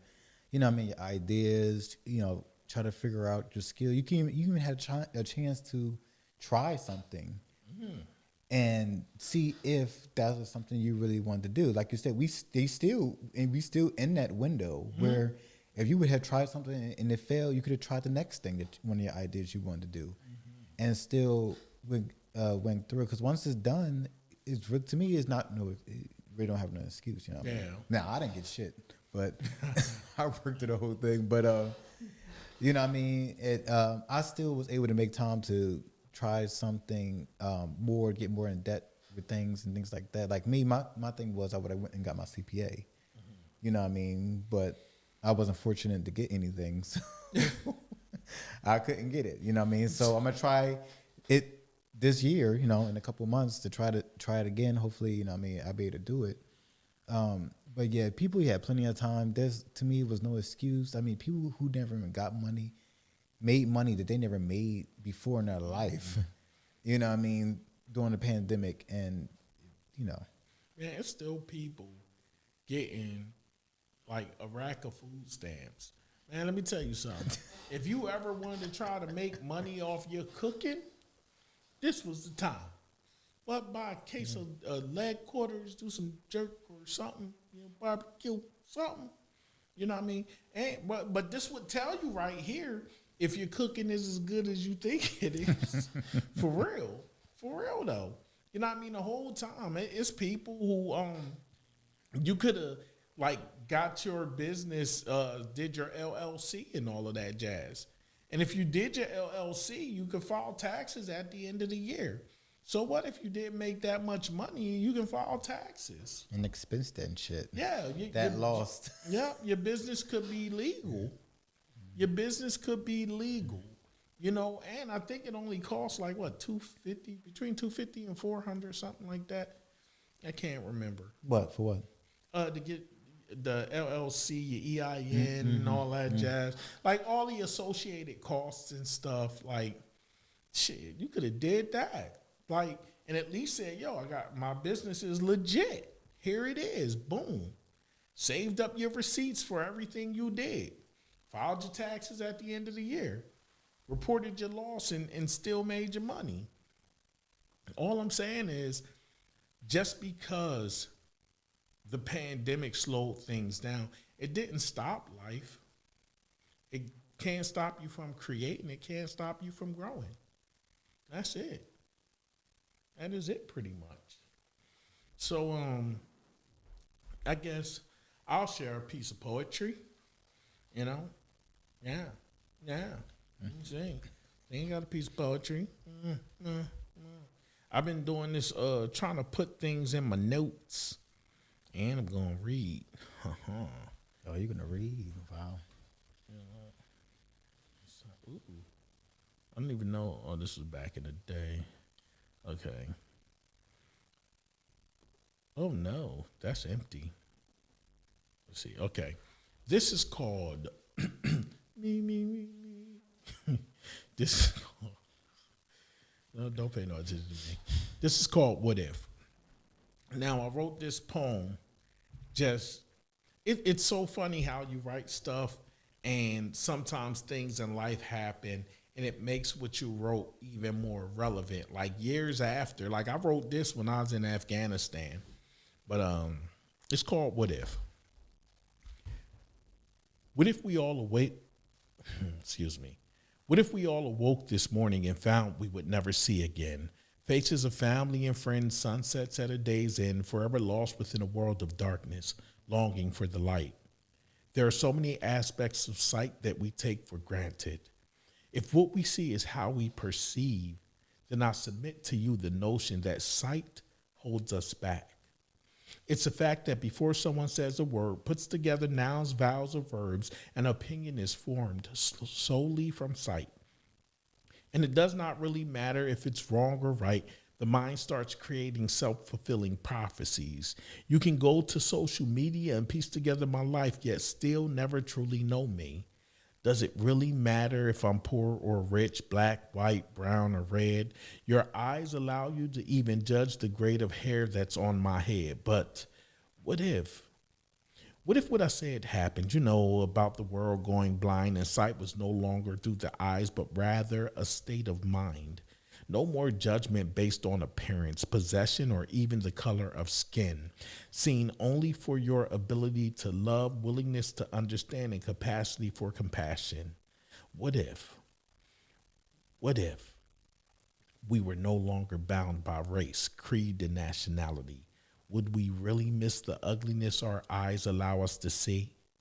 Imagine the beautiful colors unleashed by character and deeds alone, the beautiful hues brought forth from the heart and soul our eyes have never known. What if the world woke up to darkness? Would it really be such a tragedy to finally be blind enough to love through the eyes that God intended for us to see? So that was called What If? And as I said, that was basically based off of some things that was going on. It just shows, honestly, the culture of our country. I wrote that once again back in 2011, 2011. And years later, it was relevant. What inspired me to write that was because of people really judging based off of the color of my skin. You got what I'm saying? And it just shows it's just still relevant today, and it was relevant prior to me writing it. And it's just something that I doubt will go away in my lifetime. But man, it'd be beautiful if it just went away.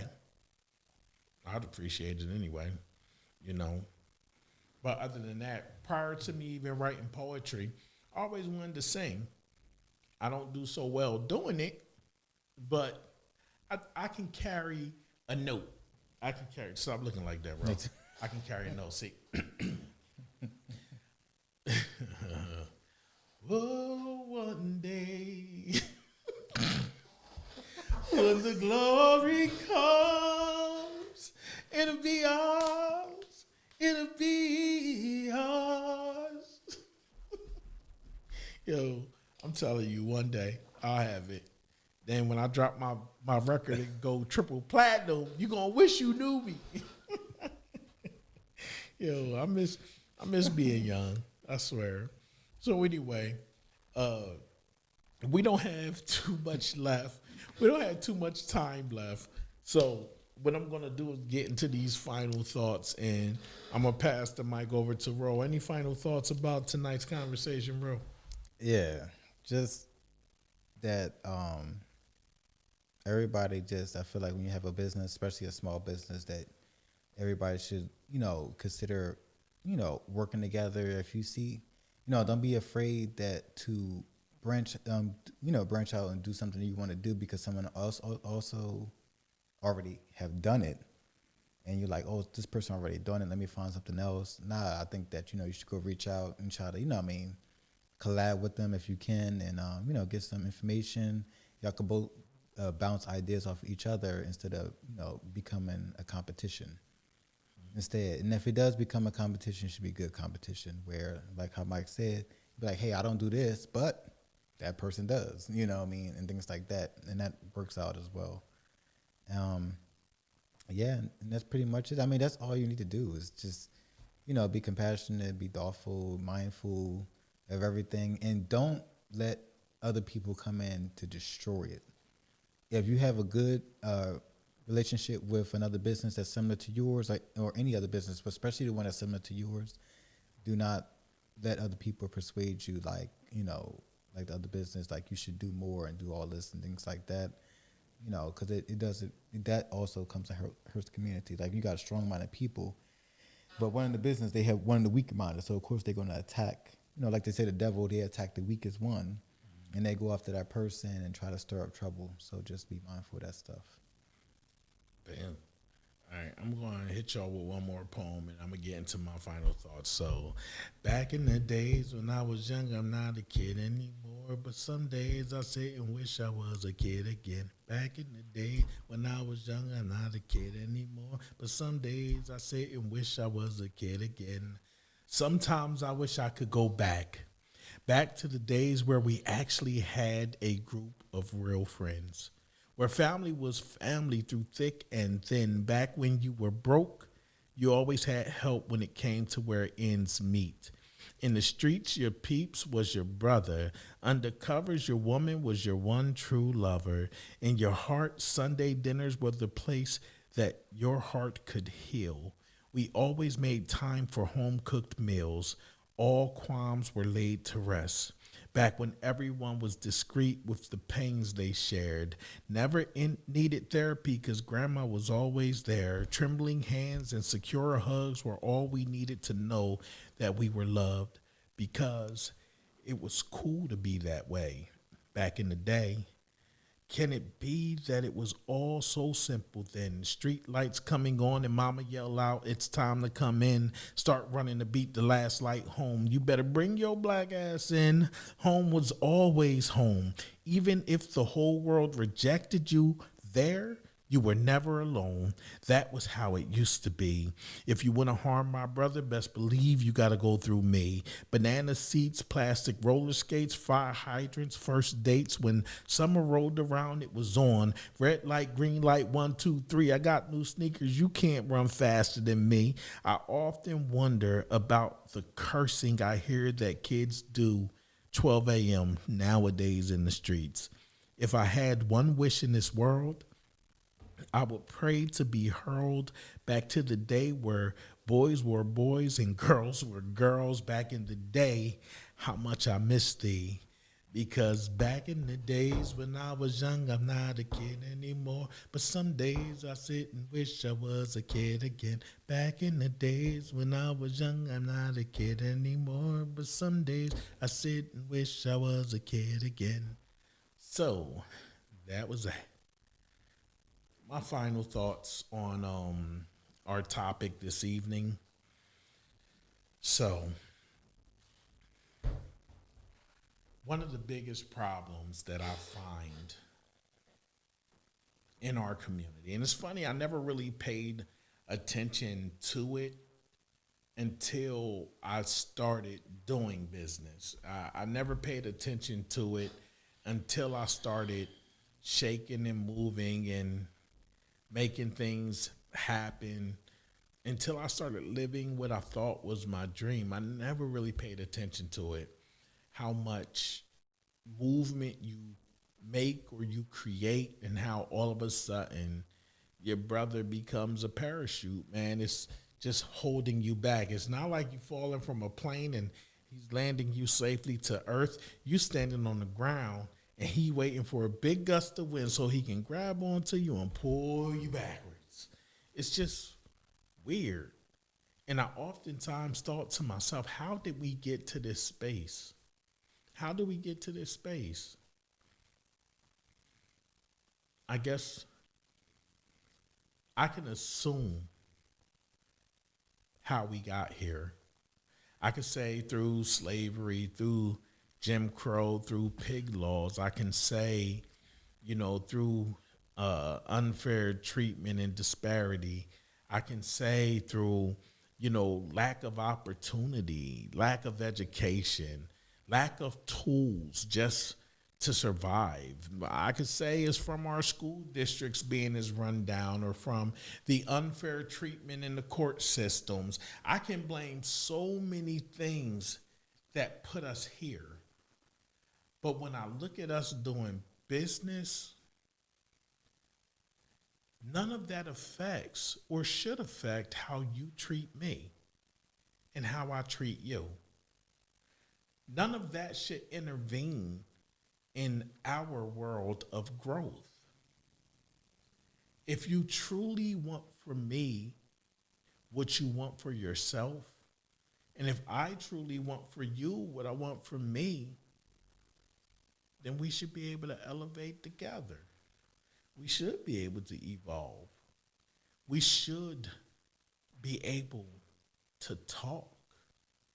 And when disagreements occur, you should be able to come to me, talk to me, and I should be able to hear you. I should be able to listen, and you should be able to do the same. I think maybe we have to go back to what our parents taught us when we were kids. See, our parents always told us to share. They gave us basic rules. Treat each other. Treat that person the way you want to be treated. Don't make fun of that person. Don't talk behind that person back. Keep your hands to yourself. Help your brother. we learned so many basic lessons as children that we don't follow today. We just don't. Let me tell you something. If my brother went somewhere and somebody laid hands on my brother and we both didn't come back with black eyes, oh, it's a problem. I better not come home all clean and my brother came back dirty. It's a problem. That means I didn't do anything. I didn't help. I didn't do anything. No, that can't go down like that. We should be having each other back. We should be having each other front. You know, if the shelf is too high, I should be lifting you up to reach it. Or you should be lifting me up to reach it. Everything doesn't have to be a competition. Everything does not have to be a competition. Everything does not have to be a competition. Sometimes in life, we can actually work together to get things done. We can work together separately and get things done. You know what? You want to sell sneakers? My brother, sell all the sneakers you want. I'll sell the socks. You got what I'm saying? You got what I'm saying? You want to sell sneakers? I'll sell the shoestrings. What's up? You got what I'm saying? This is all I'm saying. You know what? You want to sell hot dogs? I'll sell hamburgers. And as a matter of fact, let's sit down monthly and see what worked for you, what worked for me. Maybe we can exchange some secrets to help each other out. Let's grow together. Together. It's not about independence. Nobody was designed to do everything alone. No one is independent. And I tell people that all the time. You know what? You didn't catch a cow. You didn't kill a cow. You didn't skin a cow. You didn't cut a cow. You didn't grind the meat yourself to get ground beef. You didn't do all of that. And you couldn't have did it by yourself. You didn't grow the tomatoes to make the sauce. You didn't ground the wheat to make the flour to make the pasta. You didn't churn the butter to put on that garlic bread. It's so many things to make that one meal that you think you made yourself. You didn't make that shit yourself. Matter of fact, you didn't purify the water nor run the pipes that go to your house, nor did you build the house and have the pipes come in from the road to your home to fill that pot with water. Like, you know how many people helped you do everything you had to do today? Stuff we don't even give thought to. You got what I'm saying? And most of y'all are probably sitting there like, man, that's bullshit. I make my stuff by myself. But open your mind and see what I'm saying to you. Man, there's nothing you do. You didn't even wash your ass by yourself because you didn't make the washcloth. If I really run it down, like from the time you woke up to the time you go to sleep tonight, imagine how many people impacted your daily life. Your life from the time you opened your eyes. I mean, shit. Somebody held you while you were sleeping. They made that freaking bed. They stitched it. They put the feathers in it. They did everything. The damn springs, like, they shipped it to wherever they were shipping to. You got what I'm saying? Shit, you probably didn't even bring it to your own house. Somebody probably delivered it. You know? Maybe you set it up. I don't know. But maybe you didn't. Maybe your significant other did. I don't know. All I'm saying is we need to get out of the mindset that we're independent. But it's how society pushes us. It's what our music tells us. You got your own house. You pay your own bills. Yeah. You get your nails did. You know, everything is celebrating the fact of being alone And most people are unhappy because they feel alone. But it's celebrated. Independent means on your own, by yourself. So it's an oxymoron. You're independently lonely. You know, you're independently sad. You got what I'm saying? Shit, you ain't even watching TV by yourself. Imagine how many actors and actresses got together to entertain you for the evening. I mean, of course, they didn't know it was going to be you, but they knew it'd be somebody. It just so happened to be you. We need each other. We need each other. So let's start finding ways to work together. Start finding ways to be better today than what we were yesterday. Let's find ways of holding each other up instead of holding each other down. I always hated that saying, oh, you're going to hold me down. You're going to listen, I don't want you to hold me down. I don't want you to hold me down. I want you to lift me up. They came up with this whole saying, oh, that's a bottom bitch. That's my bottom bitch. What? Who wants to be on the bottom?